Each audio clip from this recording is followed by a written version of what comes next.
not been here before, what we do is people come up and talk about something that they brought in today. And I know last year, Louis, you brought in your map and you kind of got ripped off on the time, so we're going to start with you. What did I do wrong? Put the pressure on right away. You got 1 hour.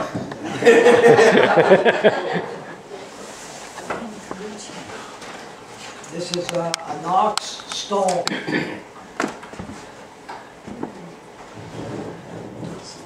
These are upside down ox shoes. The ox needs the shoes for the ice, winter time. In the summer, it just goes free.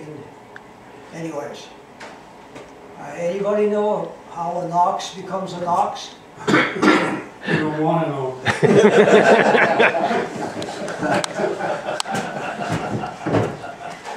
My wife's giving me dirty looks. It's a castrated bull. You can't take a bull and put him on a wagon. He'll move the wagon from here to Woodbridge, not on the road. So anyway, Where the females are. I can't tell you what my wife says she's going to do to me, but anyway. All right. Now these, most of you never seen one in the Pioneer Village. There is some, but nobody knows what it is. So you have to get the ox in the stall, and you take his leg, not by hand, you take a winch, you grab his leg, and the whole building shakes. And you tie it to a little support over here. Then you can clean the bottom of the foot, and you nail the shoes on. He's not very happy. And, mostly bulls have a hook around their nose. There's a reason for that. The farmer has a pole 4 feet long with a hook, and then the bull follows. Anyway, that's me over here. I know you can't see from the back. And we hammer the ox. If there's only one ox, it's called a dagon, D-A-G-A-N. Well, you all know that anyway. So most of the oxen are a pair of oxen. So you have like a neck yoke, an ox yoke. Ontario, it's a piece of wood. Then there's they call them a bow underneath the neck. That's how they pull. Or in the Maritimes, the yoke goes on the head behind the horns. So they tie them across the forehead and in the back. And they stay together, they can never move. So the one with the yoke underneath the bend, piece of wood, it chases and it tears the skin off their shoulders. But with the one on the head, and there's certain things they're good about it. If one wants to eat or drink, the other one has to do the same thing. Sesame Street. Anyway, any questions on the ox? Oxens. A person that did horseshoes was called a farrier. What would they call a person that did the oxen shoes? No, there was just a blacksmith. Yeah, that's right. The blacksmith, he did horses too. I seen a picture. The guy brought his horses in, so they took one horse, tied him to the wall.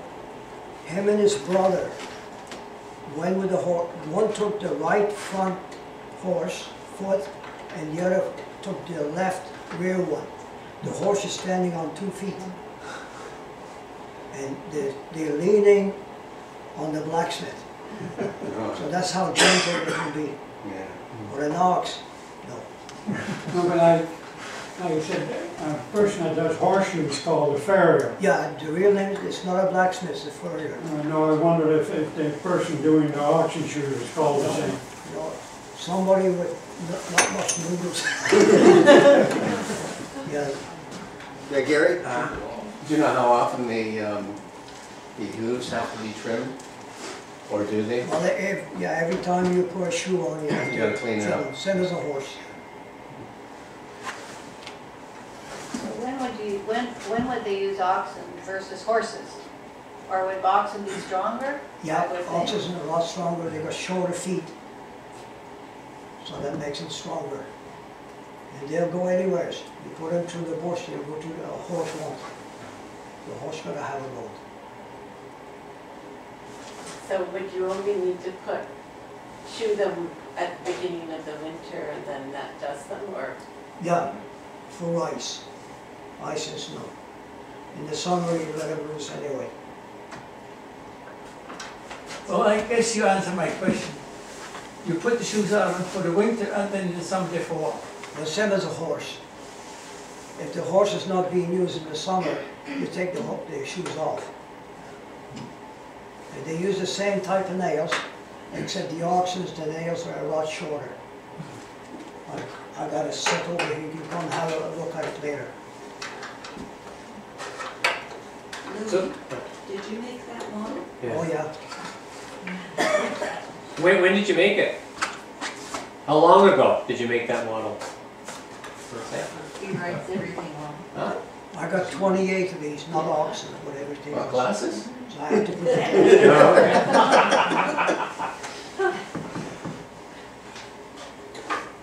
Oh, 06. okay. Okay. Yep. How old are you in that demonstration? That's it. Okay. Thanks, Louis. Okay. Okay, so we will walk over, we have this book here. Who does this belong to? Okay, thank you. I'm just the holder. Okay. So John and I are doing this presentation together. He did a lot of research on it, and what we're sharing with you is a general store retail ledger from Tottenham, and it covers the period from 1891 to 1894. And anyway, we don't know exactly the name of the proprietor or exactly which store, but we do know it's in Tottenham. Tottenham's on the If top someone of has the an page. idea, Yeah, so if, after we tell you some of this, you know, if you guys have any ideas, maybe you do, or maybe we can find out where it was. Anyway, it's a ledger, so there's an entry of each sale, and it provides a lot of insight into what people were buying, the frequency, and actually a lot of the ailments and the things they were using and that type of thing. So we're going to read out a few of the interesting entries for you. So each transaction has a family account number on it, and then what's interesting is a lot of people, like the son, the daughter, or it says, it's always in the man's name unless it's Miss somebody, a widow or whatever, no husband. And it would say an entry and then per wife, and the kids, whatever. So it gives the name of the person buying it and the price of what they bought it for, and then what they bought. But as we read out a couple of these, we looked up the wages that were made at that time. So laborers were earning 15 cents an hour in the 1890s, and blacksmith was 27 cents an hour for that oxen, there you go, and 32 cents for a carpenter. So just a smattering of some of the entries is kind of interesting. So James Moffat, he bought a half a dram of saffron for 5 cents. Wow. So to think of saffron in the 1890s, we thought that was kind and of a dram is 1.7 grams. yeah. J.R. Bond, 3 months rent, $33. So, you know, we're trying to think, is that an apartment above one of those stores, probably, in Tottenham, maybe? We're not sure, but it's $11 a month rent. So you think of some of that math. Bernard Skelly, interest on $8.98 $9 at 6% for 1 year was 53 cents. So 6% interest, and, you know, yes, they charged. And I mean, this is almost a banking business, like as you see some of these things. Larry Powell, the druggist, and a lot of them have the descriptions of their profession. Bought 2 bottles of red pine oil, and John found out that that was immune defense for, it was a cleanse for body, for viruses, for toxins. And it was 30 cents for 2 bottles of red pine oil. And a lot of these names, some of you will recognize them too, like John Thompson, a Tottenham name. 4 pounds of white lead, and he bought that for lead paint, to make lead paint. And they sell the components. It was 45 cents for 4 pounds. Clancy McMarty, 1 bottle of Rough on Rats. And that was 15 cents. T. Agnew, Per Wife. So that was one of the ones. 1 bottle Neurological Care, which was for nerve pain, 50 cents. And then Isaac Woods, 1 barrel of apples, $1.50. Henry Heathwood, 1.5 pounds of black yarn, 75 cents. Would anybody know what a barrel of apples, how big a barrel of We're apples thinking was? a wooden barrel, like, Would it be just a wooden barrel? I mean, well, it's a barrel, so yeah, that's, it 30 was cents. kind of expensive, $1.50, we thought, for, you know what I mean, like. So you're picking up ground at your place again then? I'm trying to price them out. Anyway, it's a lot of yarn mentioned through all this, and cloth and stuff like that. And 1 pint of cod liver oil, 25 cents.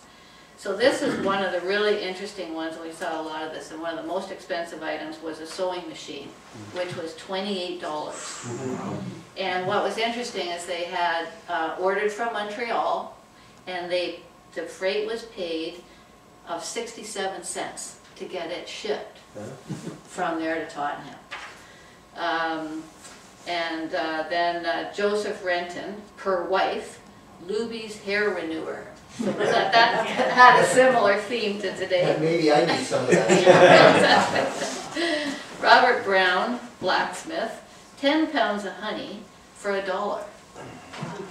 Seems like an amazing deal. So this, Milt Davis, was a romancer. Gold-plated chain and charm, $4.50. So that was a lot of money for 15 cents an hour. Thomas Hamilton, 1 pound of cough powder for horse.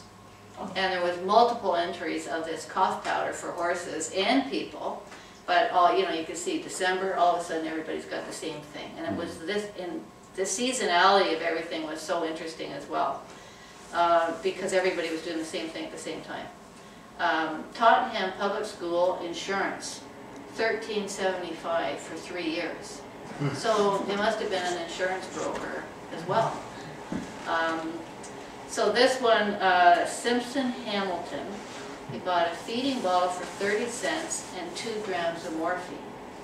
So this is interesting, is it, you know, a baby bottle and morphine, and then all the way through this whole ledger over 3 years, morphine to the same family, and it more and more frequent. And more frequent all the time. And up to You thought that was like once a week you would be buying morphine. So it's, you know, so it's just interesting. You can see what. So was he addicted or was he in love? Was it his wife who had a baby with a feeding bottle? Like, you know, we're not sure, but of course it's interesting.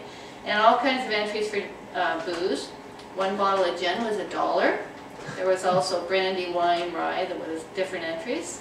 And then this one, Mrs. Anderson, and they've got in brackets, old lady.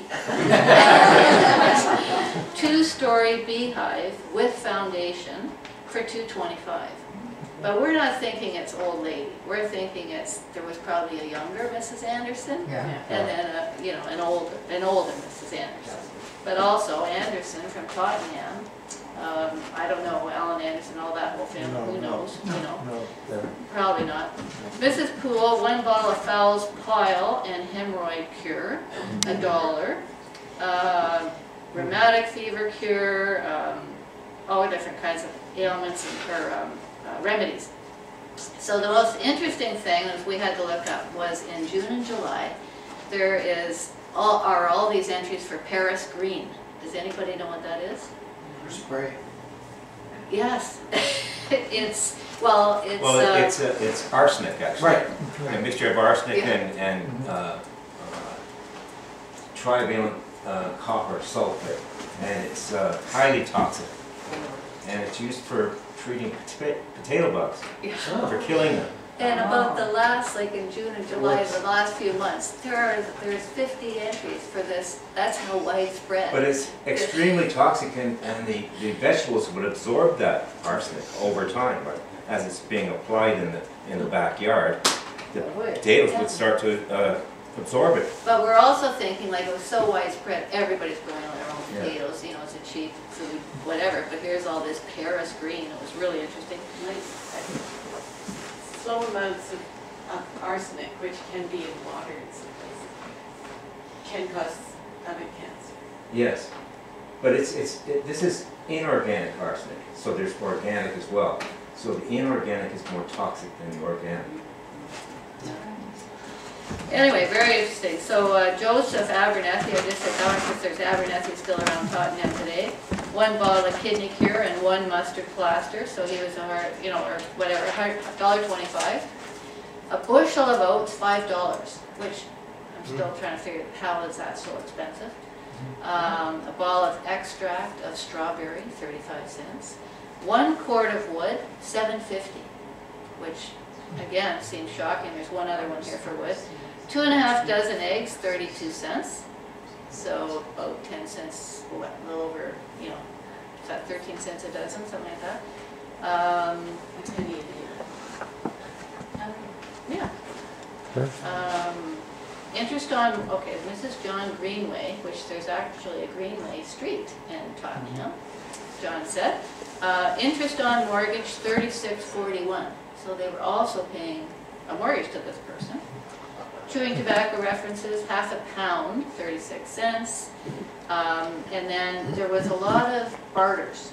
So just a few examples of this. So Joseph Abernethy bought 2 pairs of blankets for $4.50, so a total of $9.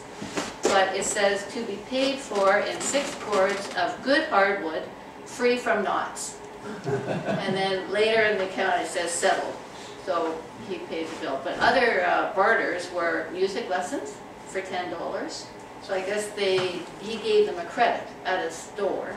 So that was a lot of money, I would say, $10. Probably for their son or daughter. And clothing, making a suit, trousers, vests, trimmings, all the clothing for the owner. And another one was by repairing and painting his buggy for $10. So a lot of bartering going on. A really interesting one was Elijah Collard Jr. for a violin string for 10 cents. So I was thinking of David there. And anyway, he had a few strings through the thing, so he must have had a few problems. So, kept breaking them. Anyway, it was really interesting, we thought, just to see some of the best, highest volume items are Carter liver pills, Carter's little liver pills, which we have still heard of, castor oil, kidney pills, morphine, this Paris green was huge, all different kinds of food, honey, licorice sticks, butter, and a ton of yarn, and a lot of machine oil, and a lot of bug and rodent poisons. So that gives you a snapshot. We just thought it was interesting, and the calligraphy is just fantastic through the whole thing. How does this come into your possession?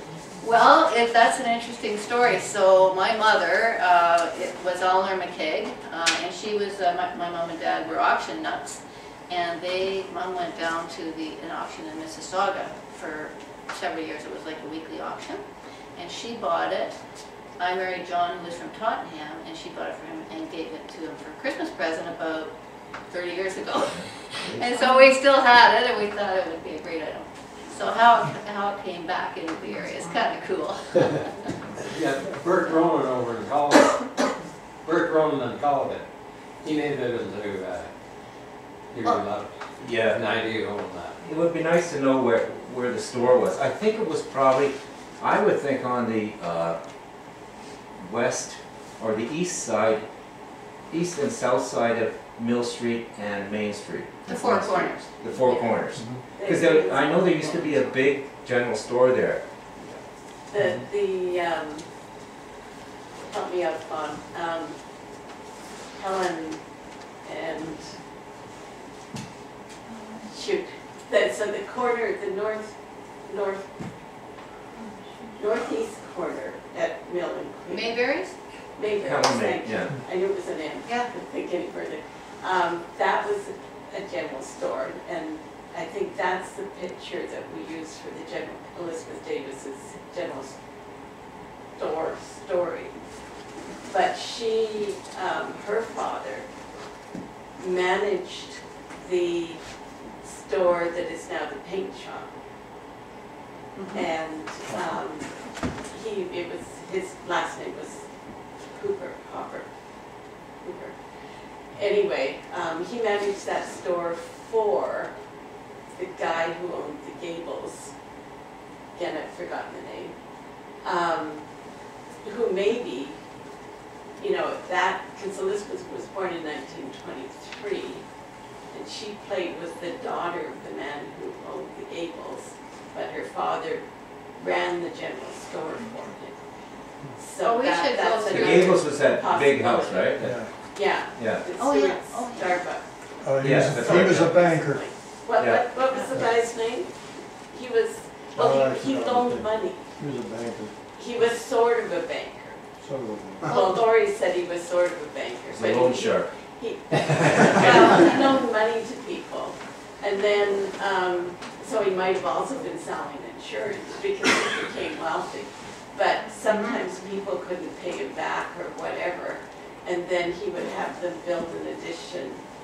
That's why the Gables is so unique Oh, right. and quirky. Oh, I see. Because different people would build different Yeah. parts on it. Well, it was fascinating. There was another $100 entry we couldn't figure out, so that was the biggest one in the book. But it seemed that he commissioned a buggy, the trimmings, our harness. We couldn't figure out if he ordered it or commissioned it. But that was, I think, the largest. And then this mortgage payment too. So there was a lot of going on financially. The lady who did the ghost walk in Right. Tottenham Yeah. last Yeah. fall, Yeah, yeah, she knows all about that. yeah, and she She took us talked around. about that store, Oh, and a general store. well, I'm sure it's in the Tottenham books too. Like John's family has all the Tottenham books, but we didn't have them we didn't have time to research it. Maybe it's there too. But didn't part of the town burn down too, right? So, yeah, so it could be part of the, 1898. Yeah. If you, Marcus also downloaded the Tottenham Memories. And so people like Elizabeth Davis and the daughter of the dairy owner and all of these people, the Elmers, so they're talking about sort of post-1900 memories. But there's one woman who was 4 years old at the time of the fire, and she talked about experiences and what she, learned from the adults and stuff about the Tottenham fire. So it's on the South Simcoe, Well, we'll have to look into it. County website, so it's really interesting to listen to. It's just, I don't think this was a total food store, because there's not enough food. So it's some combination, general, some of everything. And there was a lot of putty, and there was also hardware mentions, but it was quite a mix. So very interesting. Thank you. Thank you, yeah. Speaking of hardware, we have a hunk of wood here. Okay.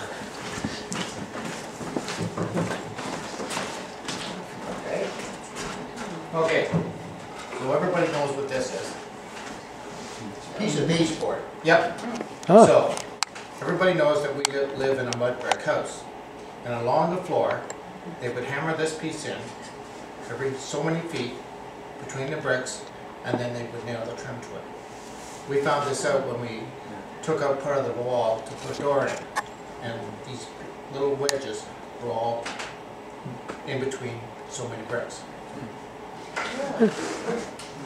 Yeah, now they just glue it to the straw. That's Yeah. So this belonged to my great uncle. He was warden of the county in 1914. And when he was done his year's work at the county, they handed out gold watches. And this picture was he's in this picture on this side. He was on the Equalization Committee, whatever that was, back in 1911. He was Robert and Suzanne Fennell's first child, and then he had 7 brothers and 3 sisters. And he's buried in Kelson's Hill. So the watch. Eh? What happened to the watch? A watch? It's in the case. It's in the case. It's in there? Yeah. Oh, that's nice. I wondered if somebody in that photograph was wearing one of the No, that was just, pocket watches. yeah. So, Oh, I see it now. yeah. It was handed down to his brother, and then his brother's daughter had it, and then it was handed down to my uncle, and then he handed it down to our son, so it's been in the family for quite a while. Does it still work? I've never tried it. I know, you gotta find these things out. Okay, yeah, thank you. To put it into perspective, you talked about the cost of stuff. So if you were on the railroad, a railroad grade watch, 1900s, it cost approximately $20, plus the case. So, took a long time to make $20. Anyways, we have this, somebody was shopping at Vincent's. Yeah, On? me. We'll do cemeteries this one.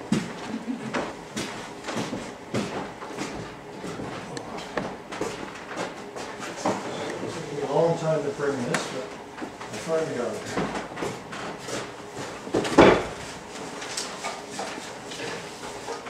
He'll be interested. He's looking.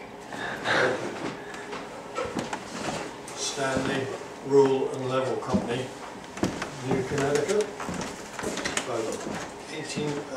1925, and it is a Stanley 45 plane. There was a 45 and there was a 55. It had all the attachments. All the little boxes of different blades to make different things. And so it makes profiles then? that's one. Well, yeah. I made 4 for Mrs. Hunt. I made 4 10-pane windows in her house in a big cupboard for her. And these are, this is the paneling in our house for the molding on the, you can make that molding. That's actually, no, that's it, in there. And I made, I had to repair an antique piece with a fluting on each side on the top of the cupboard. So I made all the rounds. And this is the Stanley Guide from 1925, and there it is. So that would have cost you $15. So the interesting thing is, this is my dad's plane. My dad apprenticed in England in 1927 to 1932. So he would have bought this plane during that time. So he would have paid like £3, £5 for $5. Yeah, but but that would have been a lot of money for an apprentice, because he would have been making a few shillings a week, and he had to pay his mom rent. So anyway, so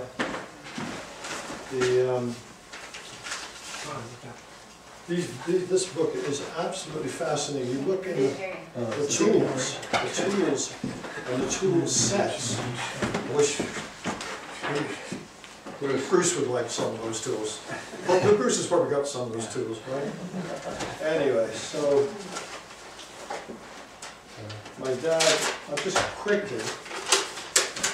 Okay, so my dad was born in 1913, died in 2003, and he apprenticed for a man called Kennedy in Bournemouth, England.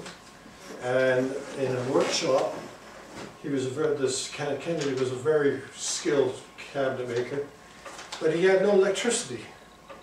1920, he had no electricity, he had gas lamps. So all the sawing, all that type of work was done by hand.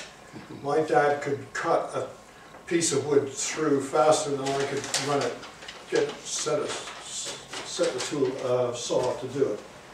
Anyway, so he worked, he finished apprenticeship in 1932, and he worked as shop fitting, and then he did ecclesiastical work, he worked in pubs, and then finally he worked for Old Man Sainsbury, we always call him Old Man Sainsbury, in Christchurch. I don't know if any of you know south of England, Bournemouth, cool, south, yeah, you do, yeah. And then he finally ended up as an antique restorer. Okay, so the war came along. Dad went to volunteer, do his duty, go and volunteer to join the armed forces. What did you do? Oh, I'm a cabinet maker. No way, you cannot join. We do not want you dead. We don't want you killed.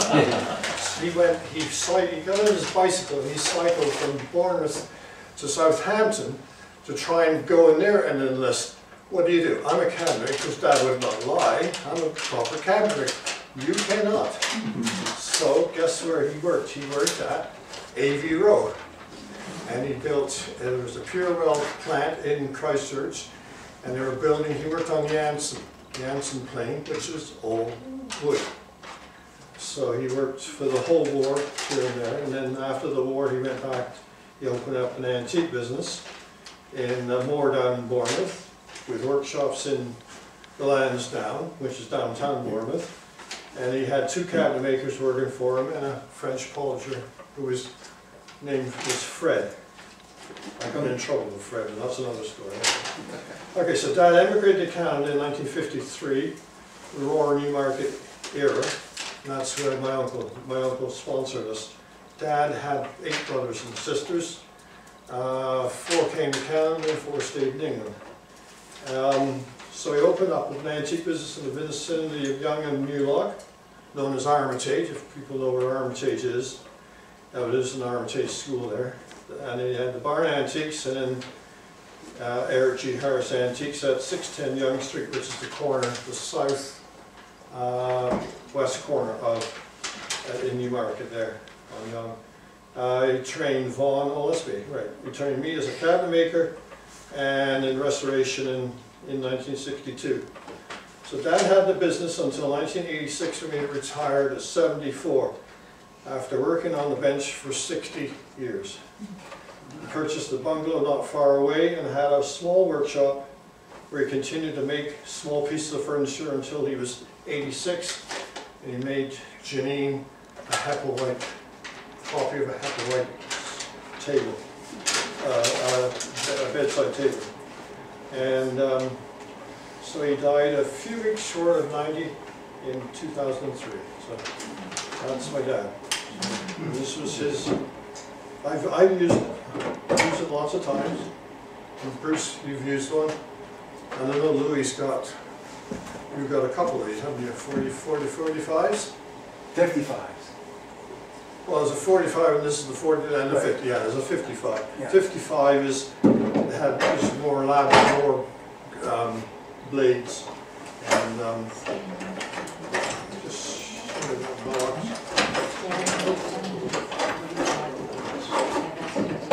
See all the different blades. So anyway, so that's the electric. Ron, the electric router put it out of business. Yeah. But the funny thing is, I've seen Lee Valley is making, somebody's making a modern style 45, which is kind of interesting. So that's it.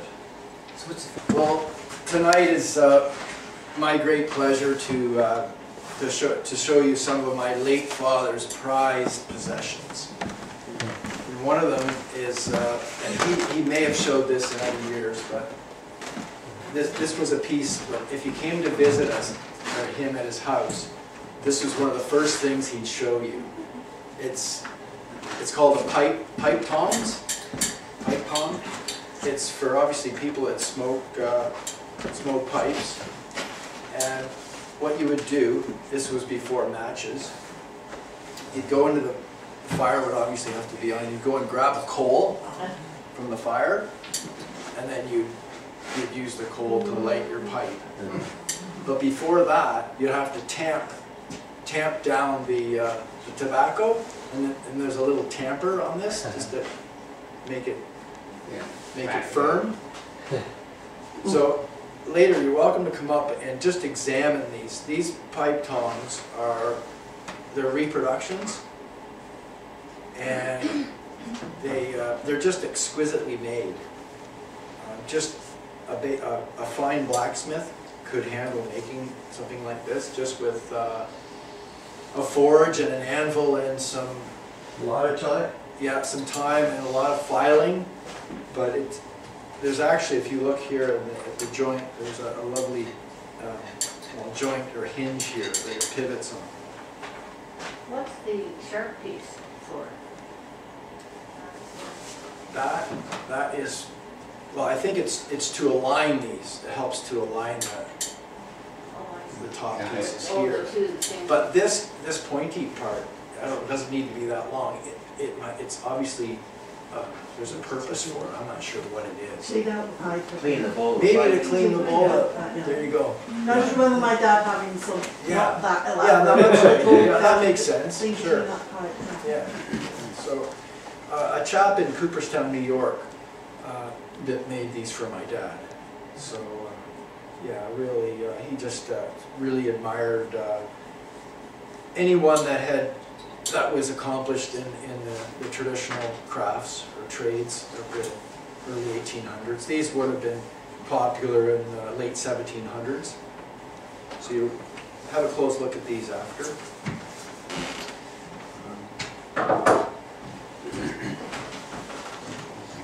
This box is another one of his prized possessions. It's dome top, and it's covered in leather over wood. Okay, so it would have been glued on. And inside, they've used wallpaper to line the wooden box, and they've used leather for the lid stays. And if you look carefully, you can see the wallpaper, the polka dot wallpaper is handmade, because it's quite random, the patterns. The hardware is blacksmith made. You can tell it's handmade by yeah, just the way it's not even, the surface. Yeah. And it's a nice little, we call that a wire handle to hold it, and it's held in with staples. And they all hand forged. And if you look underneath, there's strips of wood underneath, and that acts as sort of like a base. And also it helped hold the leather. Once the leather was covered, the leather would tuck underneath, and the strips of wood would help hold the leather in place.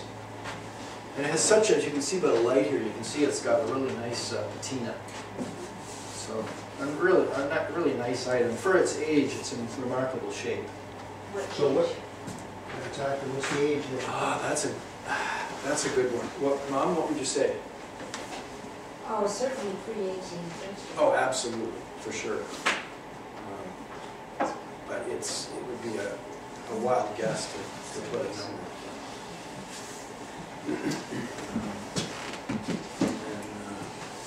Oh yeah, a smaller item. He'd love to show these. They're called bleeders. And there was a time in history where the medical profession thought that to help ailments in farm animals, and I think maybe humans too, would be to bleed the sick person, take a certain amount of blood out of them, get rid of that bad blood. So these were very sharp, bleeders.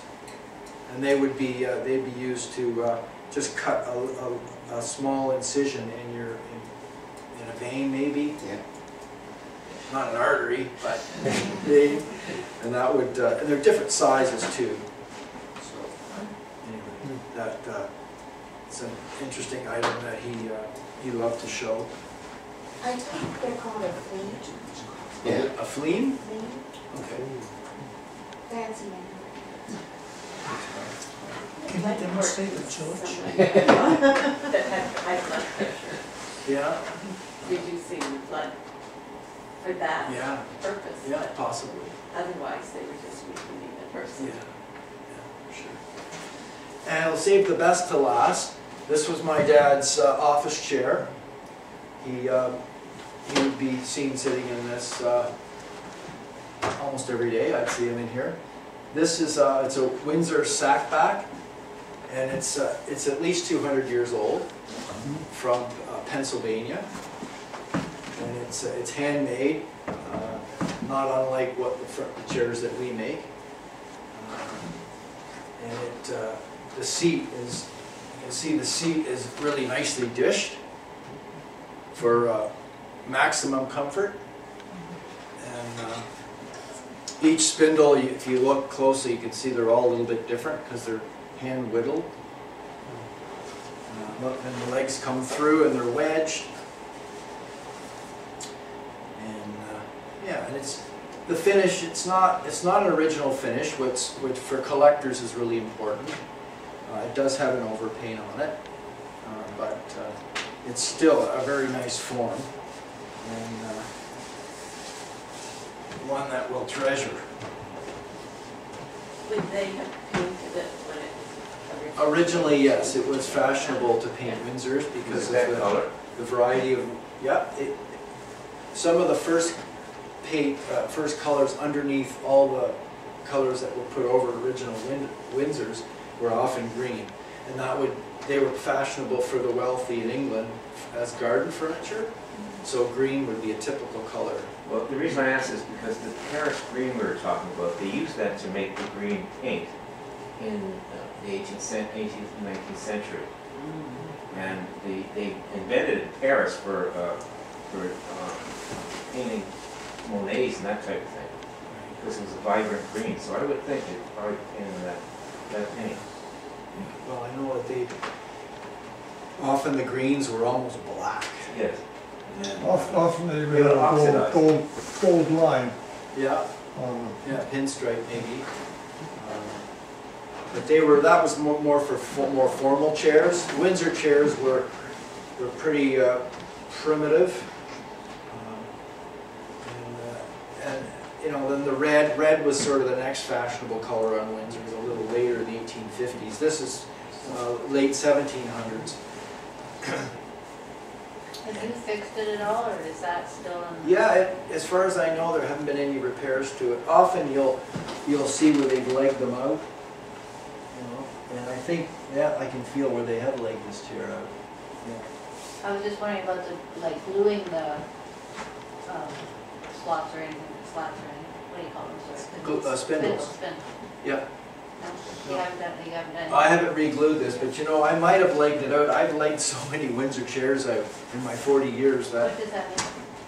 adding to a leg that's been cut off or shortened from rot or wear or anything like that. I think, yeah, if you look in the leg, you can see that this has been legged out, and I must have done it. Or my dad could have bought the chair like this too, but it's beautifully done. Did they have shorter legs on chairs back then because of the height of people? I don't know, it's tough to say. But they did naturally wear or... Yeah, they did. Yeah. Well, Glenn Gould would have cut off the legs of that one. Yeah.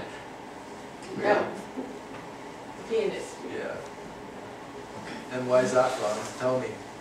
Glenn Gould was always sitting on the piano, very low, and his chair was cut off legs. Okay. So he played like this. yeah. No, almost. Yeah. Anyway, you're welcome to come up and sit in the chair. It's remarkably comfortable for a wooden chair. $5 a cent. So, that's it. Thanks, Bruce. What I'm about to show you is some pictures and some of the first Ford plant, Henry Ford's plant, and some other things here. And I acquired this here, my first marriage, my father-in-law's uncle, I think it was. They were down, I guess, in the States, Dearborn, this is from Dearborn, and they were cleaning out some of the old warehouses there. And I guess they had a lot of these wooden cabinets, of course. And I guess Ford took a lot of all the stuff out, but these have fallen behind. You know, when you open a drawer, or they might have been behind the cabinet when you pull it out from the wall. So this one here is the first factory, Ford Motor Company, and it's in Mack Avenue, Detroit. And it is actually a photograph of the first Ford plant. And you can, 1903, and you can see one of the vehicles coming down, or it looks like a carriage actually, because that's the way they were back then. The other one is a number of years later. This is from an airplane. You can see the wing of the airplane up here of the Ford Motor Company, Dearborn, Michigan. And also was given to me, there was a number of things, but these are the things I brought. These are 2 checks that have been, they're stacked with the word paid, with little holes in them, from the Ford Motor Company. I have to put my glasses on to see this.